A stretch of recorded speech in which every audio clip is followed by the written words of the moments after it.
We'll continue with the Gemara. We're holding here Mesechta Megillah, Daf Chaf Ches Amud Beis 28b. If you have an art scroll, it's 28b3.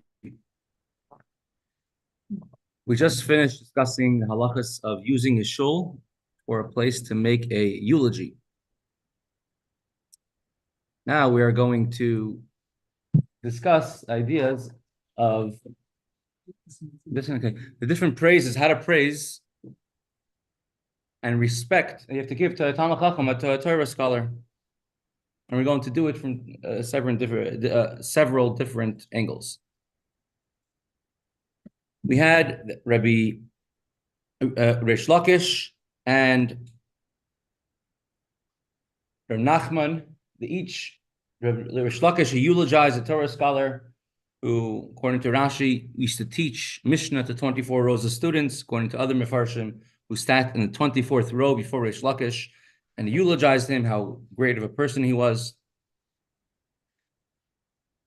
We had Rav Nachman, who refused to eulogize a Torah scholar who was a tremendous Torah scholar, but he didn't spend time to be mishamish, to serve Talmidei Chachamim, serve students, or to teach to others. Now in Hassam, we're going to quote verbatim a Mishnah in Pirkei Avos. The Mishnah in Pirkei Avos, Parak Aleph, Halacha, Mishnah Gimel says, Hu haya omer. He would say, which is Avtayan, Negad Shema Avad Shema. Somebody who uses his name to advance destroys his name, meaning uses my reputation, then he destroys it. Lamoisif Yasif. You don't increase in learning of Torah, you don't just stay stagnant. You lose your knowledge that you learn. If one does not learn Torah, he is deserving of death. And if someone uses the crown of Torah for his own personal use, honor me, give me this or that because I'm a Torah scholar, sell me your house because I'm a Torah scholar, he will perish. He will eventually lose what he said, lose what he has. That's a Gemara, that's a Mishnah in Pirkei Avos. Here in our Gemara, we're going to have the same thing, just in a little bit of a different explanation. We learned in a Mishnah, Umishtamesh bisaga chalaf. One who utilizes the crown of Torah learning for his own benefit and their own use, they will perish. They will pass away from the world. Tani Reish Lakish, the same Reish Lakish who before eulogized the Torah scholar who only learned Mishnah. Reish Lakish eulogized, Reish Lakish explained this to mean, who is one who is deserving of perishing, of dying, if you use a Torah scholar for your own personal needs. Take a Talmid Chacham and you use him to clean your gutters for you, you use him to do something for you. That is a person who's deserving of passing away, of perishing.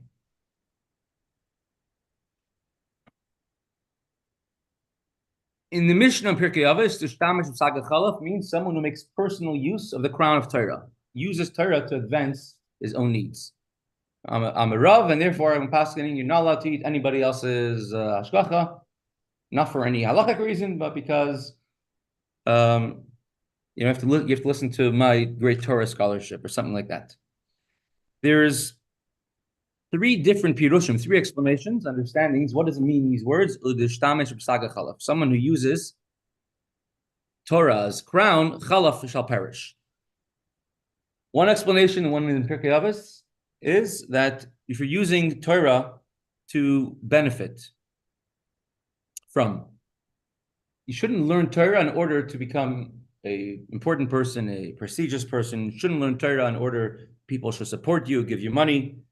If you're learning Torah for the sake of heaven, Shem Shemayim, and then people want to come and support you, or they say, become a teacher, become a Lamalamid, become a Dayan, a judge, or a Rav, and then in order to continue learning, you need to be supported, that is different. But even then, Torah scholars always lived in want. They never lived in lives of luxury. It's impossible to learn if you're hungry, if your children don't have what to wear, what to eat. As the Alter Rebbe says in Hilchos Talmud Torah. So that is the Pirush in Pirkei Avos. The Shtamish b'saga chalav. One who makes personal use of the crown of Torah shall perish. And it's very fitting with the entire flow of that Mishnah over there, that whoever has benefit from the words of Torah, he loses his portion of life in the world.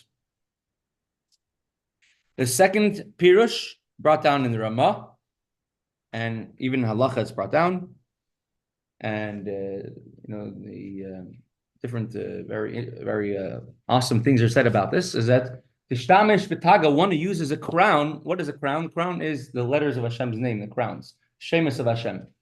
Someone uses a Shemus of Hashem. You mean someone who knows Kabbalah, practical Kabbalah. Sure. Someone who uses practical Kabbalah for their own needs, it's chalaf, they should perish. It's a warning not to use the names of Hashem to accomplish certain things.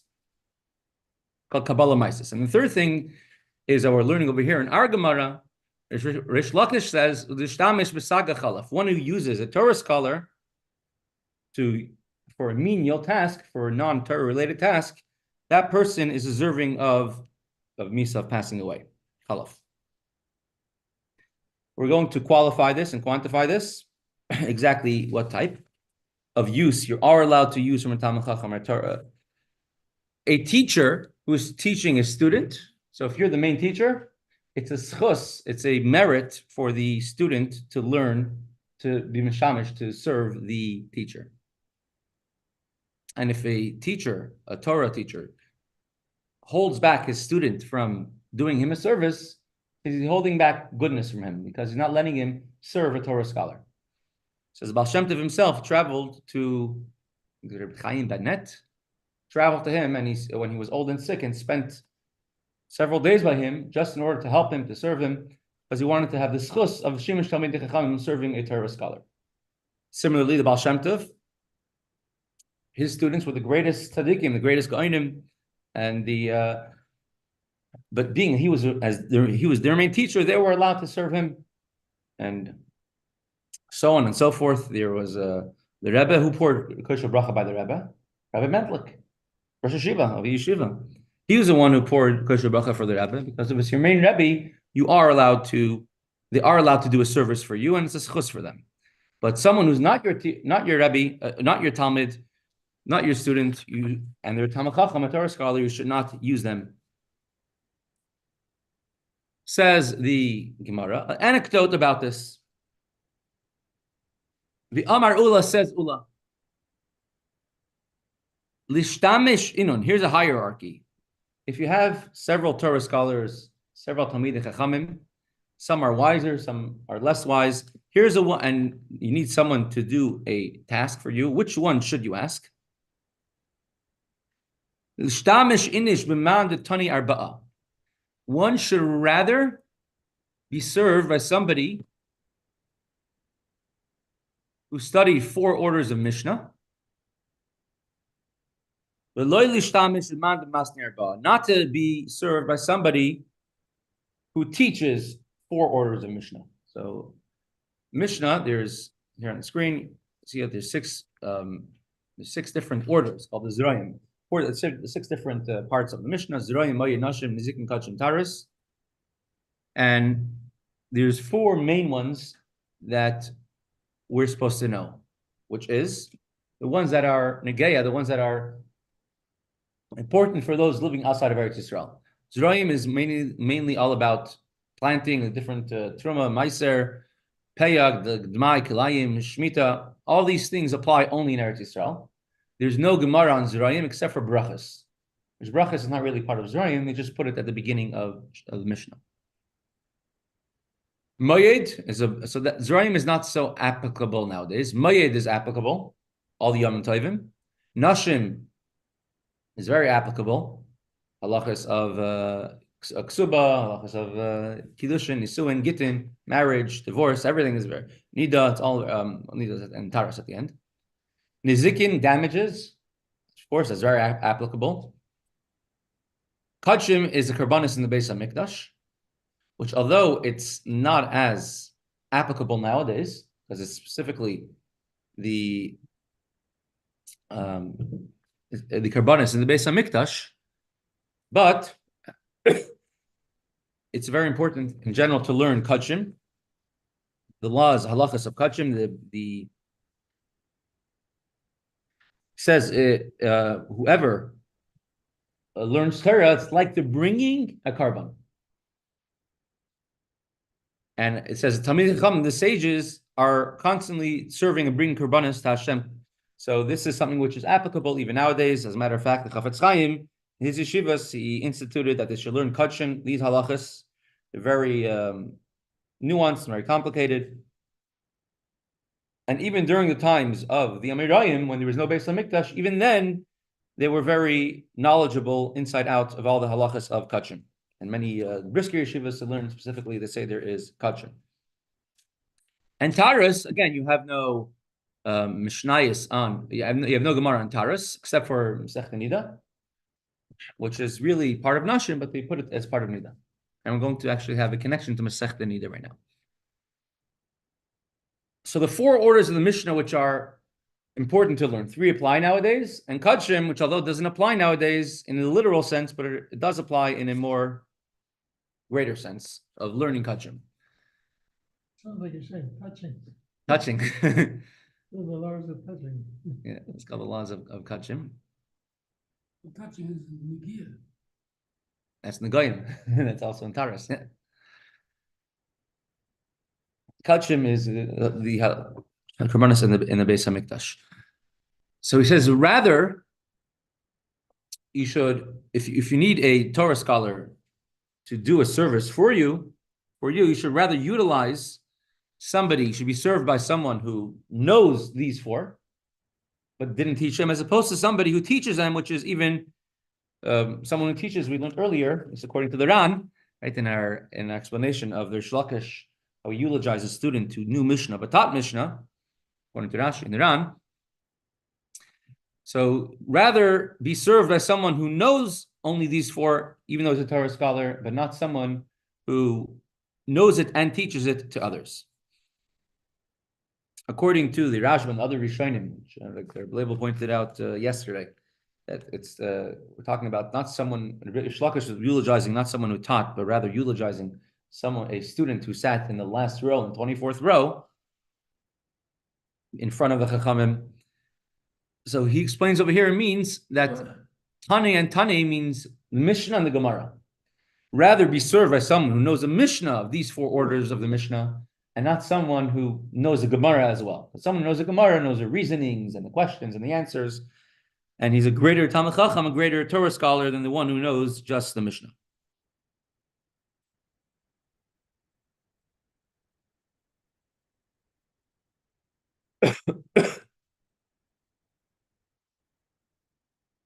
The Halacha says somebody should always honor a Torah scholar, someone who's greater than them, for sure, obviously. Someone who knows halachas you should not use. If it's someone whose parnasa is doing this, we see many Tamnoim and Amarayim had jobs. They were a blacksmith. Are you allowed to go to the blacksmith shop and ask him to do it for you? You know, Menachem Zemba, one of the Rabbanim in Warsaw before the war, was actually killed Erev Pesach during the Warsaw Ghetto Uprising. In the middle of the Warsaw Ghetto Uprising, he was shot in his back by a German, and he was escaping from one burning house to another burning house. There was a huge levaya, huge funeral in the middle of the Warsaw Ghetto Uprising. Thousands of people came. Everyone came out of their bunkers, out of their hiding places to make a levaya for him. He was Menachem Zemba. Of course, the Rebbe, he came to the Rebbe's wedding. He's a personal gift that he gave to the Rebbe. He really wanted the Rebbe to come learn by him. He says, I'll make him into the Gadol Hadar. So Rebbe Menachem, when the Rebbe told him, I have to go back to my father-in-law, he started crying.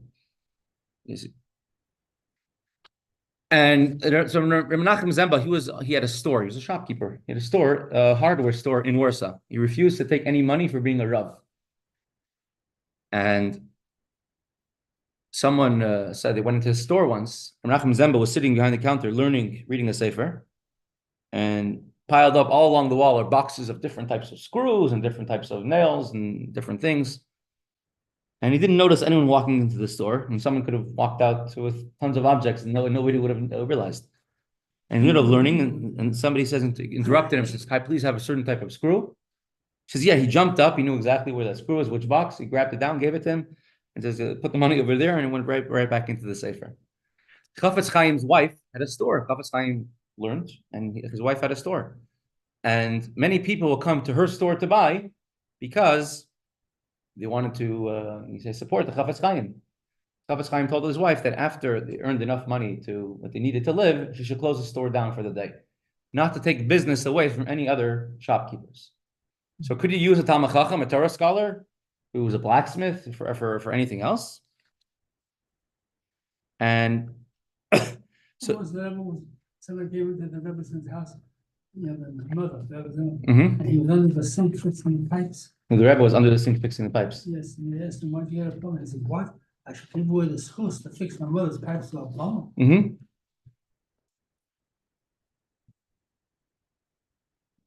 And especially if it's somebody who one time taught you something, right? So that's especially halacha. We'll see soon the greatness of learning halacha. Again, it's a discussion among all the poskim. So definitely one thing you cannot do is that person should do a lowly type of work, meaning carrying your towel for you to the bathhouse, carrying your shampoo for you, being your attendant. That definitely they should not do. Also, if the person is doing it for parnasa, it could be they want to do it, and therefore you're honoring them by getting them to do it. If someone is your own student, if you're a teacher, then they're allowed to serve you in any type of task that they want. We shouldn't ask them to do a menial task. If something non-menial you could do. But to volunteer, they're allowed. It says Yeshua ben Nun, he would come early to the Beis Medrash and he would set up all the benches. He would set up the Beis Medrash for Moshe Rabbeinu to teach, and he would sweep and he would mop and he would clean for everyone to get ready in order to learn. If a student wants to help his teacher in the mikvah, in the bathhouse, that he is allowed to do. But to go ahead and ask him, you're not allowed to do. Someone else's student, you shouldn't ask them to do even a non-menial task. Let's continue learning. And we're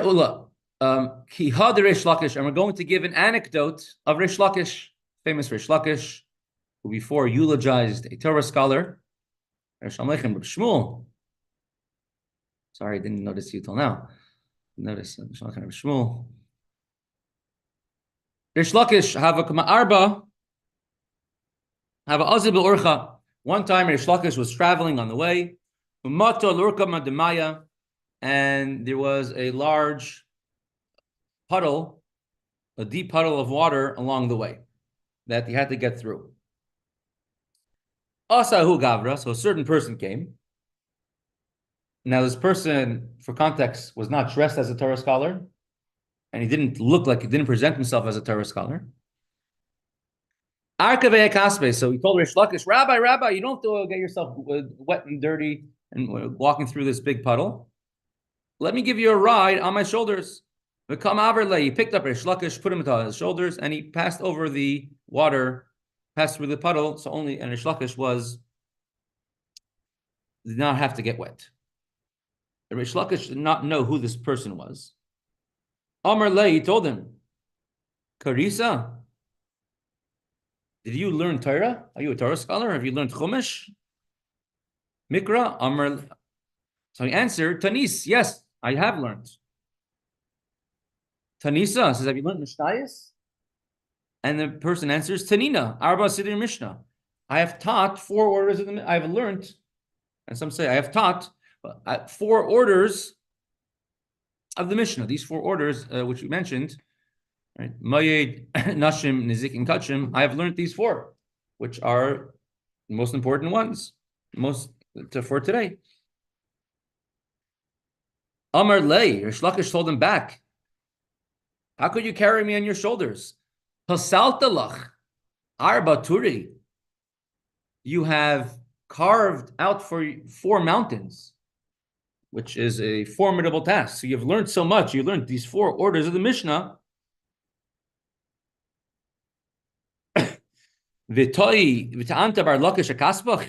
And you still are going to carry the son of Lakish, carrying me on your shoulders?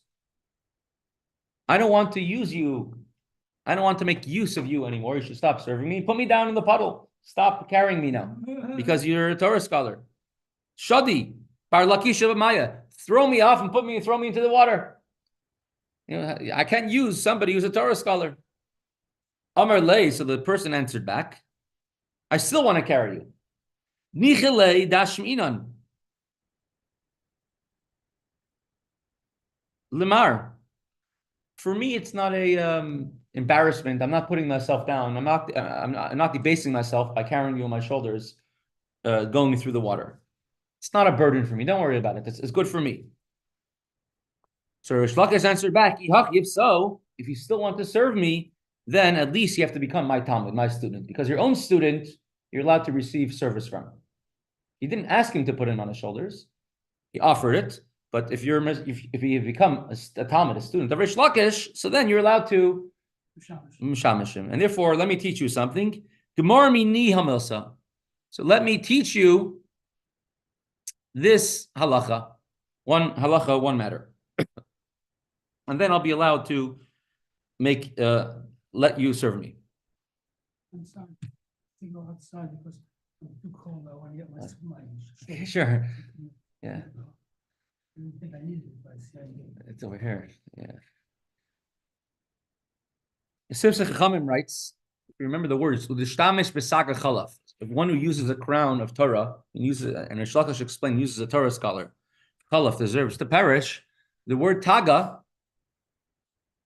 stands for the word Talmid Gaver Achrina, Gaver Acher, the student of someone else. You're not allowed to use a Torah scholar who's a student of somebody else. But if the person is your own student and they want to do you a service, that you are allowed to do. It's not considered to be using a Torah scholar for your own usage. Let me teach you one halacha.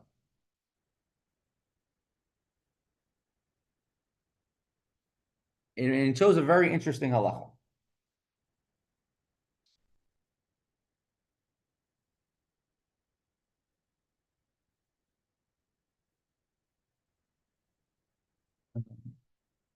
The Amar Reb Zera, it's halacha which Reb Zera said, and this is the basis of Hilchos Nida Taharas HaMishpacha as we use it today, as we know it today.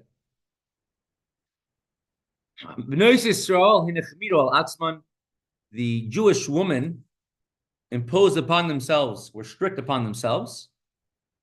A woman has even one drop of blood, they wait 7 clean days, 7 days without any blood flow before immersing themselves and purifying themselves in the mikvah. Mina Torah, from the Torah, you have what's called the Yimei Nida, Yimei Ziva. There's 7 days of Yimei Nida. 7 days a month where a woman is considered to be the possibility to be a Nida. And 11 days, Achadas Yom, which were called Yimei Ziva, she could become a Zava. And during Yimei Nida, if she sees any blood, even one drop of blood, during Yimei Nida, she has to wait 7 days without any blood, without any clean days, 7 Shivanikim, before going to mikvah. And if she sees blood during the Yimei Ziva, so if she sees 1 day or 2 days blood, so then she needs to wait 1 or 2 days without blood, without seeing anything. And if it's 3 consecutive days, then she has to. The Benois Yisrael, the Jewish woman, if it's 3 consecutive days, if the Jewish woman took upon themselves a stringency that even if they see 1 drop of blood on 1 day, not knowing even if it was during Yemei Ziva, where it would only make them impure for 1 day, still they would wait for 7 days of not seeing any blood before going to the mikvah. And the reason is because the reason why the Jewish woman took upon themselves this stringency of always waiting 7 days after any drop of blood, because there are times when it's one drop of blood would make somebody wait 7 new days. For example, if they're during the Shiva Nikiyim, 7 clean days, and it's not one drop of blood, they have to recount all the Shiva Nikiyim once again. Also, it's possible that a woman saw blood 3 days in a row and didn't realize on day number 2, let's say, only realized day number 1 and 3, or didn't realize on day number 3. Or sometimes it could have seen on day 1 and not realize that they started till the next day. So in order to take away any problems, any possibilities of any confusion, they took upon themselves the stringency of being a Zava Gedola, of always waiting 7 clean days after seeing even one drop of blood.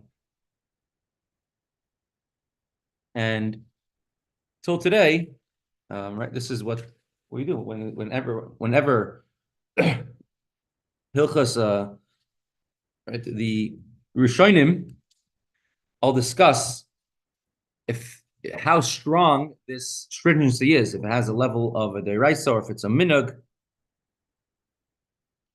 But it wasn't the sages who started it. It was a woman themselves who came up with this halacha. And it was accepted until halacha today, and this is halacha that everybody follows. Why did Rish Lakish choose, of all the halachas in the world, to teach? There's one halacha. There's this person who's doing him a service, carrying him on his shoulders, and he wants to do him a service. Why specifically choose this one halacha to teach? There's so many other halachas you could teach. Why that this halacha of Reb Zera? Royati bedam kechardel. Some Pfeffer explains. If you look at the next Gemara, I'll give you the answer. We're going to go to the next Gemara as well. Till the last word on the page. Tana Rabbanan, Tana Eliyahu. In the school of Eliyahu Hanavi, it was taught. Who's the school of Eliyahu Hanavi? So throughout Shas, you have 12 times or 11 times. We have what's called Tana Eliyahu. We were taught from the Beis Medrash of Eliyahu. Eliyahu Navi would come to the Beis Medrash of Reb Anan. Just looking it up on the screen.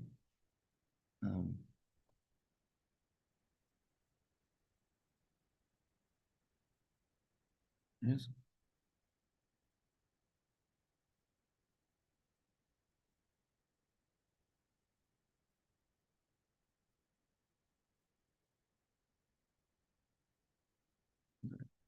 This says Rav Anan have a ragil Eliyahu Asi Gabe. Eliyahu Navi, Eliyahu the prophet, come from one who never passed away, and he comes from the higher worlds whenever he's needed for a mission, and he would teach, Torah to Rav Anan. Have a massively Seder Eliyahu, and he taught him all the statements which would be recorded in the volume of Seder Eliyahu. And there's 2 Sfarim of Tana Eliyahu, which we taught from Eliyahu. One is called Eliyahu Rabba and Eliyahu Zuta. And Kivin the Avid Hachi. One time, there's a story of Rav Anan previously in the Gemara, that Rav Anan, one time, he, not intentionally, but he, during a halacha, during a din Torah, he said he paskined in the incorrect way. Right, because a person came and the person was very nervous in front of Rav Anan, and so it caused that person to lose a din Torah. And after that miscarriage of justice, Istalik, Eliyahu Navi stopped coming to Rav Anan. Yosef b'tanesa v'lo yirachmei. So Rav Anan felt so terrible. Why did Eliyahu Navi stop coming? And he started fasting, and he begged Hashem for mercy that Eliyahu Navi should come back once again. Asa. And Eliyahu Navi then came back, started teaching Rav Anan again. When he would come, however, whenever Eliyahu Navi came after that, Rav Anan wouldn't be able to handle the great revelation of Eliyahu Navi. and he became frightened every time. So he made a box where he closed himself in the box, and Eliyahu Navi would stand and teach him outside. Ad apikle sidre, and he taught him all of the seder, all the what's written in the Svarim of Tanat Eliyahu.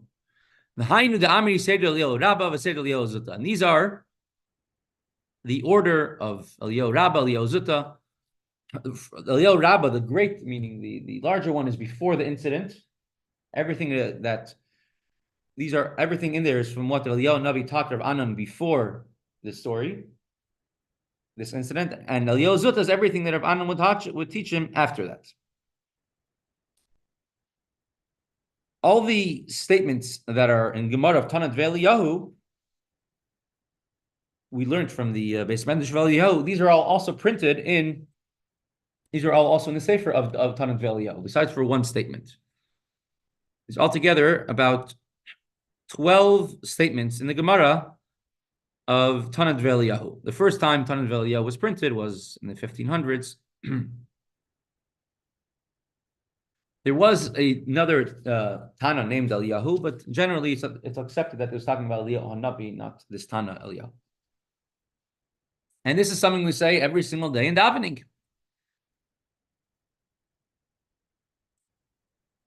Whoever learns Torah every single day, he is guaranteed that he will receive a portion of the world to come. Shneimar, as it states, Halichas Olam Loi, Halichas al Halachas. Halichas Olam Loi, Habakkuk says, the ways of the world belong to him. Halichas al Halachas. Halachas, one who learns Halachas, then the ways of the world belong to him. He will receive Olam Haba, the world to come. If you learn halacha every single day, you're guaranteed to receive the world to come. That's part of what we learned before davening. Every single day, we say in Parak Rabbanis, we say certain halachas in order to fulfill what it says. One should learn halachas every day. Of course, you shouldn't be satisfied and learn more halacha every single day. The Rebbe pushed very strongly. Everyone should get smicha, should learn halacha. He introduced in all Chabad yeshivas, you learn halacha every single day. The Shulchan Aruch, the Rebbe Shulchan Aruch. So why is this right next to the story of Reish Lakish? Reish Lakish would not want to make service of a Torah scholar. He taught him halacha. And then we say whoever learns halacha every day will receive the portion of the world to come. And why did Reish Lakish decide to choose this halacha of Reb Zera, that if a woman sees one drop of blood, they sit Shiva Nakim, they sit 7 clean days. So who does one have to honor more, their teacher or their father? What's halacha? Teacher, because your father brought you into this world, and your teacher brings you into the world to come. Reish Lakish was telling this person, I taught you halacha. So now I brought you into Olam Haba, into the world to come. And if your own father you have to serve in such a way, then to me also you're permissible to serve me in such a way as well. And therefore you have to honor me for this. Every single Jew, of course, has a portion in the world to come. It doesn't matter who or what they are. Some people have a greater portion in the world to come. Some have a shorter portion in the world to come. And someone who learns halacha every single day, halacha is the final psak, not the Gemara, which is back and forth, but the final halacha. That's the conclusion after you already came to the conclusion, after you came to the truth. And once you came to the truth, to the ultimate, after you figured out and clarified everything, then therefore, you're able to come into Olam Haba, in the world to come, which is also a purification, a cleansing process for the neshama. Which, in turn, is this halacha of Reb Zera. It says that the Jewish women were stringent on themselves. Even if they saw only one drop of blood, they would wait for 7 days to purify themselves.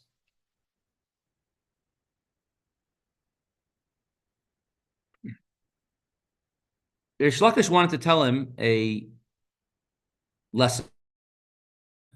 Some Pfeffer explains. We know that Ein Shechina Shara El Mitoch Simcha. Shechina could only rest on someone who is always happy, besimcha, joyful. So if someone is learning halachas every day, he must be besimcha, he must be happy.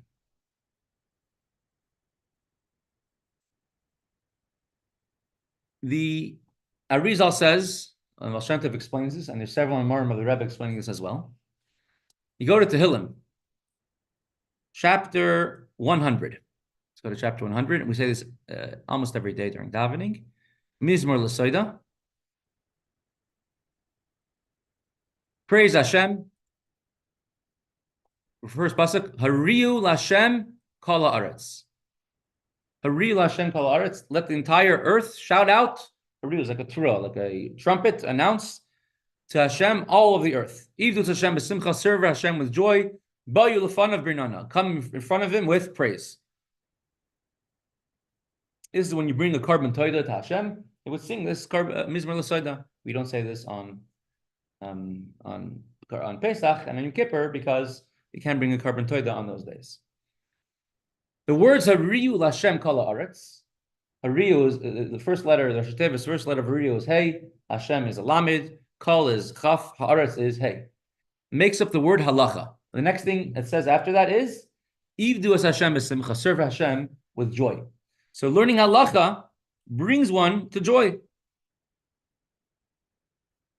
So Rish Lakish is telling this Talmid Chacham, this Torah scholar, who was a very humble person. He, from his outside appearance, he couldn't tell he's a Talmid Chacham, couldn't tell he's a Torah scholar. And he ended up that he knows 4 starim of Mishnayos very well. Now, a tzaddik always feels humble. They don't want to feel that they are someone great. They feel that I one time did an Avera when I was young, and they're always doing tshuva for something they might have done a very long time ago. So if they're always constantly second guessing and doing teshuva, they might be losing their simcha, not have simcha shel mitzvah. So this is what Rav Lakish was telling the person who carried him through the puddle. He says, look at he taught him in a way of halacha, and he says, look at the Jewish woman who you might think they shouldn't be strict on themselves because it's just for themselves. They want to not to be tamei. They want to be tar, whether it's to eat kachim, bring karbanis in the Beis Hamikdash, or to be with their husbands. And still, even for a time, even for a possibility that they might have overlooked one day when they were bleeding and therefore there's Zavah Gedolah, or for any other reasons, but even for one drop of blood, even a tiny drop like the size of a mustard seed, they're going to wait 7 clean days. So just like the Jewish woman, for even the smallest thing, right? They're always looking out for it, just like a Talmid Chacham doing teshuvah for even the smallest transgression he might have done when he was younger, or for his young years wasn't a transgression, but now it is. Still, Tanan Velio teaches you that you have to always be the simcha, always have joy. That's why he says right afterwards, whoever learns halacha every day, always with simcha, then you're olam haba, because the way to the straight path to getting olam haba is besimcha. As we learned in other Gemaras, Rebbe said he wanted to know who's a ben olam haba. He asked Eliyahu Navi, and he pointed out 2 people in the market who will receive olam haba. Who are they? They were people who were badchi. They were comics, comedians. They were always making other people besimcha.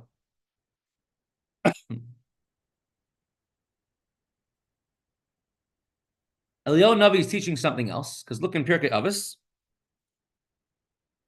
the very, very end of, I think it's Perek Daled, last halacha. No, not Perek Daled, it must be Perek Gimel. It says, Kininu Pischei Nida, Hein, yeah, and the Perek Gimel. Kufa Halachas, Parparois, Gematrius, Rebbe Lezer Ben Chisma says, Kinin u'pischei nida. The halachas, the laws of nida, of periods, menstrual periods, and kinin, the halachas of bird offerings, when you do appears. These are gufei halachas. These are the meat, but these are the main halacha. Gufei gematria sarpaisa chachma. Calculations of the sun and the moon and numerical calculations are condiments, but not the main wisdom. So pischei nida is the main halachas. Rish Lakish just taught this man who carried him across the river, across a puddle. He taught him one halacha about pischei nida. So this is the main halacha. So a person might think, in these secondary things, if I make a mistake in gematria or tkufas and seasons and calculations of the sun and the moon, it's not I'm not going against any prohibition of the Torah. By a nida, if you make a mistake in your calculation, it's a big prohibition. A prohibition of kares. And Reb Zera says that the woman took upon themselves a stringency to not have any doubt whatsoever. Even if they see one tiny drop of blood and they sit shivnekiyim, to get themselves out of any possibility of any doubt, because we're talking about a suffix deraisa, a suffix of kares from the Torah, a doubt, a possibility of kares. So a person might think to themselves that if I'm learning halachas about such important topics, about nida, kinin, which is also kachim, karbanas, if I learn halachas about that, then I'll get olam haba. How about if I learn halachas about kiddush levana, the new moon, the new sun? Well, I'm also being ben olam haba. So at the very end of Mesechta Nida, right? Go to the end. The Mesechta Nida is the last Gemara and Shas, last Mesechta and Shas, and the very end of Mesechta Nida, we have a copy exactly what it says over here. Tanuk v'Eliyahu, we learned from the Beis Medrash of Eliyahu. Whoever learns halachas every day will receive the olam haba, as it says, alichas olam lo ya'alkir alichas halachas. The halachas, the pathways. Learn halacha, you have a pathway into olam haba. Let's end the Mesechta Nida as well. Person shouldn't think that nowadays we have a chum of Reb Zera, I don't need to learn all the halachas of Nida. Why? Because a vast majority of hilchas Nida isn't really applicable nowadays. Because we already have the chumrah of Reb Zera. Right? So Yimei Nida, Yimei Ziva, which take up a tremendous amount of Mesechta Nida, is not applicable. Well, it's in Geyas, other things, Vestas and halachas of Tuma and Tara. But the actual body of is not so common. It's almost not important at all. Applicable maybe in extenuating circumstances. So a person shouldn't think to themselves, I don't have to learn the whole Mesechta Nida. I'm going to learn just what's important for today, once we have Rebbe Zera. So you have to know that to learn all the halachas, right? Not just halachas that are applying nowadays, but all the halachas a person has to learn. And this is from the Marsha. Okay, we'll pause over here for today.